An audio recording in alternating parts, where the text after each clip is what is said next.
paz de nosso Senhor Jesus, meus irmãos, tudo bom com vocês? Bem-vindos a mais um vídeo aqui do canal Sétimo Milênio. Nesse vídeo eu gostaria de falar um pouco a respeito da incorrupção, falar um pouco sobre fé, sobre salvação, sobre obras, de acordo com o que as Escrituras nos revelam. Amém?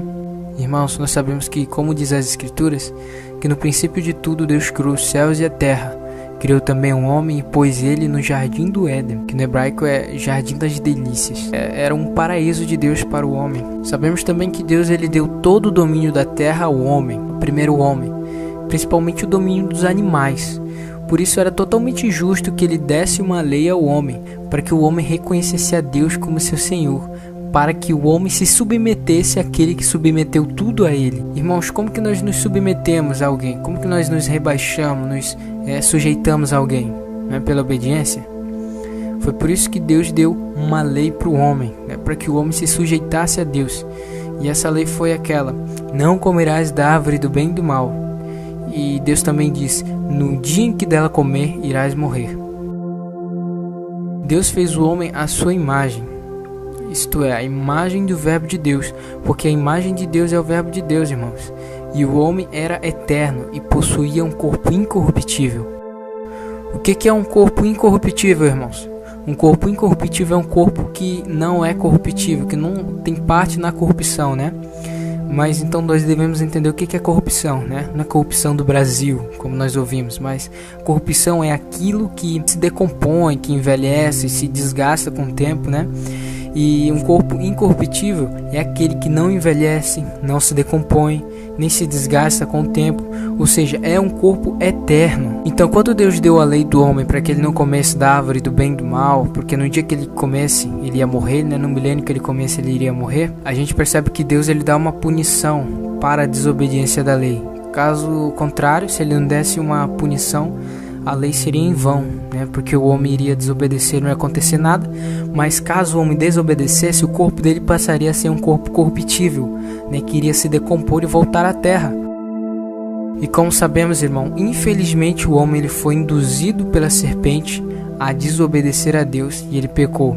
Porque o pecado é a desobediência a Deus. É aí que Deus diz para o homem: tu és pó e ao pó tornarás. Mostrando que agora o homem iria envelhecer, seus órgãos internos também iriam envelhecer, seu corpo iria se decompor e voltar à terra. E Deus também disse: maldita é a terra por tua causa, e ela te produzirá espinhos e espinheiros, né? Cardos e abrolhos.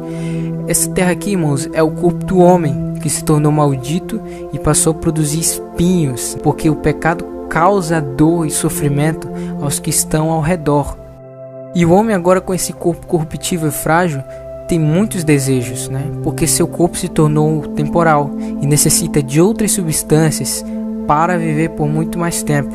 Ele tem vontade de outras substâncias. Onde há um corpo que envelhece junto com seus órgãos internos, há também uma fragilidade, um aumento de desejos. E como os desejos aumentam, também aumenta o pecado, porque o pecado vem pela concupiscência, pelo desejo, pela vontade. Com esse corpo cheio dessas coisas que nós temos hoje, estamos sujeitos a pecar muito mais. Por isso Tiago diz uma coisa interessante na sua epístola. Tiago capítulo 1, verso 14 ao 15, diz assim, ó: mas cada um é tentado quando atraído e seduzido pela sua própria concupiscência. Depois, havendo a concupiscência concebido, dá à luz o pecado, e o pecado, sendo consumado, gera a morte. Ou seja, a desobediência de Deus causa a morte. E a desobediência de Deus vem primeiro por quê? Por causa do desejo. E foi isso que aconteceu ali com Adão e Eva, com o primeiro casal, com o primeiro homem, né? Eles foram seduzidos pelo desejo ali de ser semelhante a Deus. E o interessante é que quando Deus expulsa o homem do jardim, ele diz assim, que ele expulsou para que o homem não tomasse do fruto da árvore da vida e vivesse eternamente. Vocês já pararam para meditar o porquê que Deus fez isso? Aqui Deus estava mostrando que o homem só iria chegar novamente à incorrupção, à vida eterna, por meio de outra árvore. Mas por que Deus não deixou que o homem comesse logo da árvore da vida, para que ele retornasse à incorrupção? Primeiro que ele tinha uma dívida a ser paga com a morte, né? E outra é que o homem não estava preparado para comer desse fruto e viver eternamente. Como eu disse, o homem só iria retornar à incorrupção por meio de outra árvore. Sabe qual é, irmãos? A cruz. Isso mesmo, o madeiro de Cristo, onde a nossa dívida é paga e podemos alcançar a vida eterna e nos tornarmos perfeitos. É aí que entra o mistério, meus irmãos. Uma vez eu ouvi uma pergunta que eu não tinha resposta para ela. Perguntaram: como teremos certeza de que na eternidade não cairemos como Adão? Se até Adão caiu na eternidade passada, ele que já tinha um corpo eterno, como estaremos seguros de que não cairemos na eternidade futura? Sabe por quê, irmãos, que nós não cairemos?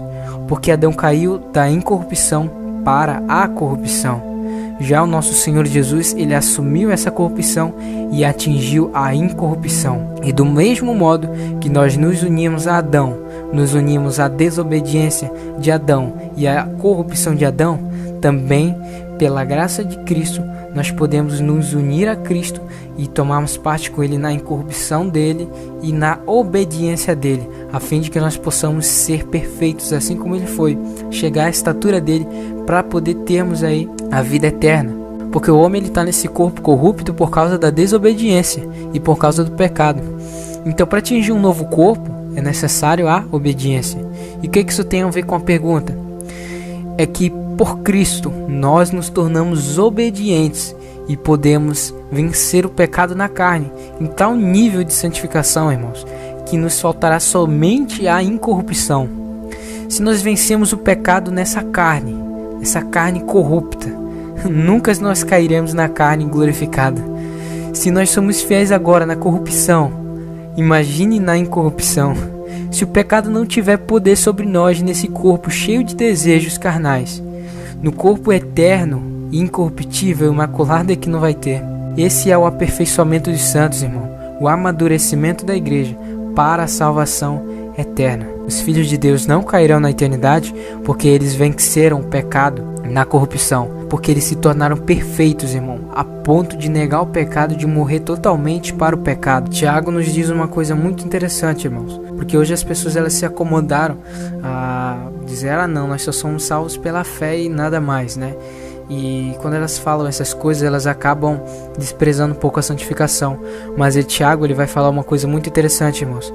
Aqui no capítulo 2 e o verso 19 ao 24, diz assim: tu crês que há um só Deus? Fazes bem. Também os demônios creem e tremem. Mas, ó homem vão, queres tu saber que a fé sem obras é morta? Porventura nosso pai Abraão não foi justificado pelas obras, quando ofereceu sobre o altar o seu filho Isaque? Bem vês que a fé cooperou com as suas obras, e que pelas obras a fé foi aperfeiçoada.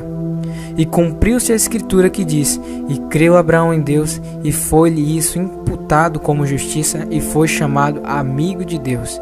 Vedes então que o homem é justificado pelas obras, e não somente pela fé. Meus irmãos, a nossa salvação ela não depende apenas da nossa fé, mas depende também das obras da nossa fé. Porque é muito fácil dizer que crê, porque crer qualquer um crê, né? Até os demônios creem, mas eles não são salvos porque não praticam obras de justiça, obras de fé. Não é somente pela fé que nós somos justificados, mas também pelas obras que provêm da fé. Então por que foi dada a fé? A fé foi dada porque Adão desobedeceu vendo e na incorrupção. Mas para o nosso aperfeiçoamento, irmãos, devemos obedecer não vendo, mas pela fé e na corrupção que nós estamos agora. Esse é o amadurecimento da igreja, irmãos. E João também fala que o que é nascido de Deus não vive pecando. Podemos sim, irmãos, viver uma vida sem pecar como Jesus, porque o Espírito dele é o mesmo Espírito que está em nós. Agora eu te pergunto, como que você está se mostrando digno da incorrupção? Como você está provando para Deus que se você recebesse agora um corpo eterno, não cairia como Adão? Meus irmãos, Deus quer o aperfeiçoamento da sua igreja hoje, não ontem, não no passado, não amanhã, não no futuro, mas hoje, no presente, agora, nesse exato momento. Ele quer o meu e o seu aperfeiçoamento, para que nós nos tornemos maduros para a vida eterna, porque Deus ele vai dar incorrupção apenas àqueles que venceram o pecado, porque se ele der a incorrupção para um ímpio, essa pessoa que não tomou o alimento sólido, não se alimentou, não amadureceu, essa pessoa ela vai cair igual Adão. Mas Deus ele quer que nós vencemos o pecado agora nesse corpo carnal, porque só assim nós estamos provando para Deus que nós não cairemos como Adão ali naquele corpo incorruptível, no corpo eterno, irmãos. Jesus ele foi livrado da morte não porque ele tinha apenas a fé de que existia um só Deus, porque muitos homens tiveram essa fé, mas ele foi livrado da morte porque além de ter essa fé, ele obedeceu até a morte de cruz, né? Ele se tornou perfeito. E ele envia o Espírito dele para nos tornar perfeitos, assim como ele foi. Nós também seremos livrados da morte pela obediência, com os nossos pecados justificados no sangue de Cristo, porque ele mesmo diz: nenhum discípulo é maior do que seu mestre. Então não é somente por crer, não é somente pela fé que nós vamos chegar à salvação. É claro que é pela fé, irmãos, né? Mas o que eu estou dizendo não é pela fé morta, naquelas que as pessoas se confiam dizendo: eu creio que existe Jesus e eu já estou salvo, né? E quando você olha para a vida dessa pessoa, ela tem um mau testemunho. Não é isso, irmãos, mas aquela pessoa que diz que tem fé, ela tem que agir na mesma estatura, na mesma mansidão, na mesma palavra, no mesmo caminho, no mesmo amor, no mesmo sacrifício que Cristo, irmãos, porque nós recebemos o Espírito daquele que mortificou a carne, para que nós também mortificássemos a nossa carne, para que nós nascêssemos de novo para Deus, irmãos. Então vou finalizar esse vídeo por aqui, lendo dois textos, né? Dois textos tremendos que vai complementar o que eu estou falando. E esses dois textos se encontram em Hebreus. O primeiro texto é em Hebreus capítulo 2 e o verso 9 e 10, que diz assim: vemos todavia aquele que por um pouco, tendo sido feito menor que os anjos, Jesus, por causa do sofrimento da morte, foi coroado de glória e de honra, para que pela graça de Deus provasse a morte por todo homem. Porque convinha que aquele por cuja causa e por quem todas as coisas existem, que é Deus, conduzindo muitos filhos à glória, aperfeiçoasse por meio de sofrimentos o autor da salvação deles. Então o próprio Cristo, ele foi aperfeiçoado. E aí o que diz mais? Hebreus capítulo 5, verso 7 ao 9. Olha o que diz: ele, Jesus, nos dias da sua carne, tendo oferecido com forte clamor e lágrimas, orações e súplicas, a quem o podia livrar da morte, e tendo sido ouvido por causa da sua piedade, embora sendo filho, aprendeu a obediência pelas coisas que sofreu, e tendo sido aperfeiçoado, tornou-se o autor da salvação eterna para todos os que lhe obedecem.